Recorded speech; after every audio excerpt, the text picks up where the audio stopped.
Hey, so this is part 2 in the conversation about absolute truth versus relative truth. And I've changed the diagram up to more of a continuum. So on the absolute truth end, we still have our rock. Things are set in stone. It's rock solid. It doesn't change. The people who are in the absolute truth camp require more data, and they put less stock in experience. So they can have an experience that is slightly out of alignment with their absolute truth, and they can actually discount. I could discount my own experience because it doesn't fit in the boundaries of my absolute truth. So they tend to discount personal experience and rely more on data. Then at the relative truth end, we have the opposite. Whatever I experience is useful and relative to my understanding of the truth.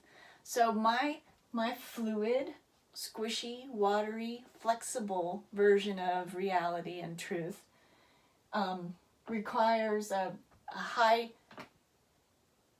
places a higher stock in experience and can place a lower stock in data, because data is also relative sometimes. Depends on the data, but that's another story. Okay.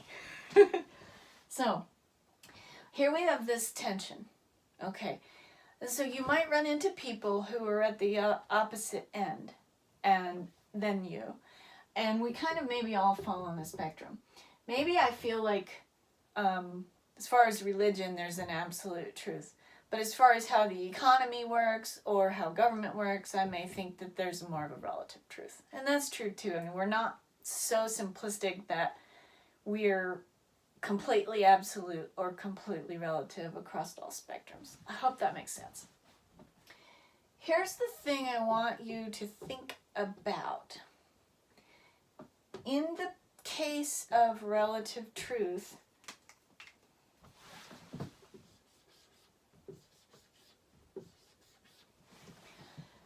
you can pick up these are chunks of truth based on your experience. You can pick these up and you can see, does your life fit in these chunks? It's like a hypothesis or a tool. Is this the best tool for the job? Like relative truth might say, I don't think that there's an actual evil. Whereas absolute truth might say, oh, there is definitely an evil, and here are examples of evil. Here are these groups of people that are evil, past and present. Definitely, absolutely, evil exists. And I might say, well, I don't know if evil exists because it's all relative. Like, a mouse might think a cat is evil because the mouse is being chased and then eaten. But from the cat's perspective, it has to eat to live. So is that really evil? So it's a matter of perspective. It's relative to the experience of the people involved.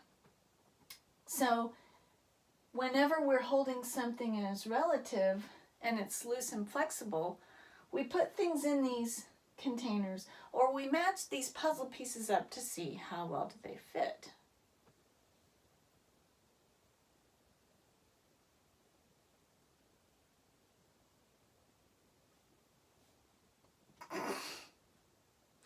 And they don't always fit. That's why we change our version of the truth. That's what makes it relative.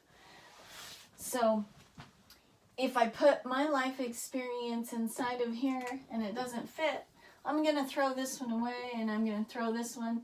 And then I'm going to realize, you know what? Instead of a square, the truth was actually more like a hexagon. I'm going to carry my hexagon around for a while. I'm going to put my life experience in there. And for as long as it fits, it's useful to me, I'm going to hold that as true. But then whenever it becomes untrue, I experience something new and it just won't go in that box at all. It just goes around the outside of it, and then I think, okay, I need a different box. Okay, but in the absolute truth, people have their rigid belief system,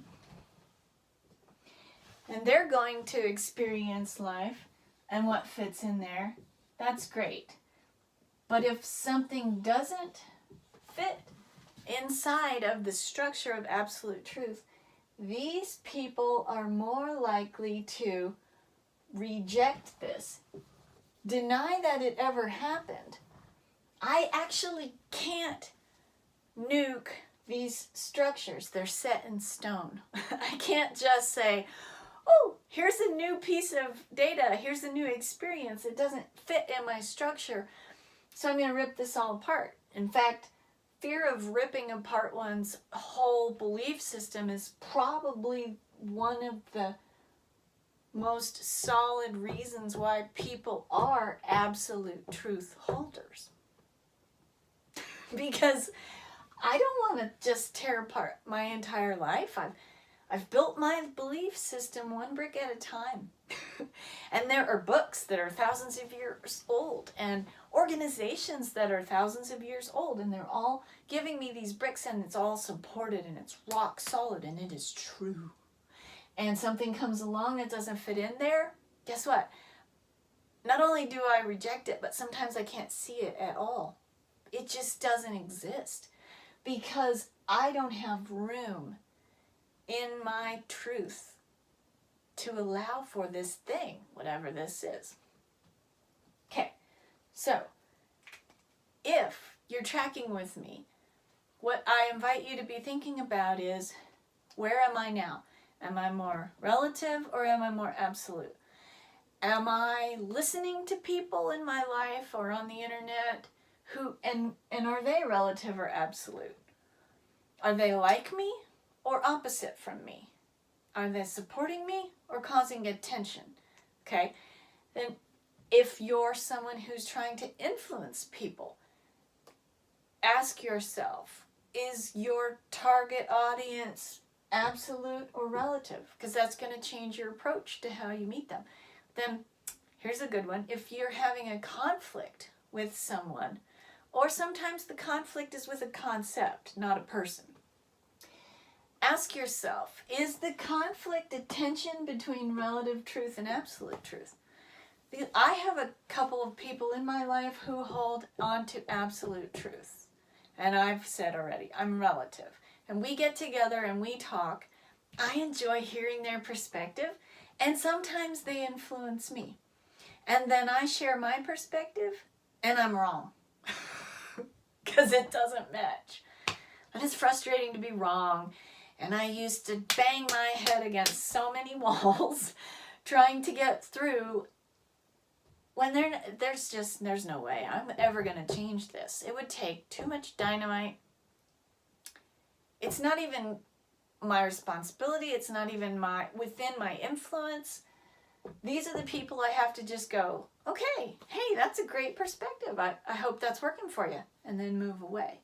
Okay, so this is why it's important to be aware of these distinctions. It could really shed light on a lot of areas in your life. And then if you are undecided about where you are, my encouragement would be to try on relative truth. In fact, that's kind of the whole deal with relative truth. Here's here's a shirt. I could wear this for a while and see if this helps me. And the shirt is a metaphor for a theory or a concept or a truth. If it helps me, then I'm going to wear it for a while. If I start to grow out of it, then I'm going to have to toss that back, and then I'm going to try on a different shirt. Oh, look, this one is warm and fuzzy and has long sleeves. This might be a more appropriate truth for the season of winter. Maybe the red shirt was more appropriate truth for the season of summer. When you start to hold the truth loosely, you can learn and grow and change more rapidly. So my bias is that being in the camp of absolute truth about any topic, philosophy, religion, life practice, etc., can be dangerous. You can expect less growth, less change, less insight, less understanding, less evolution, because the truth is already there. It doesn't have anywhere to grow to. So the opportunity with the relative truth is you're holding it loosely and you're flexible and you're going to try it on for a week, a day, a year, and you're going to see how that feels. For a while, I thought, yeah, there really was an absolute evil in the world. And then I thought, no, you know what? Maybe there's not an absolute evil.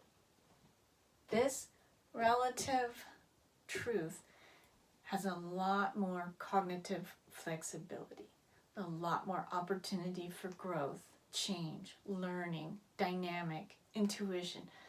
All of the things that we want to foster and nurture and grow are more possible if we learn to hold things more loosely and relative.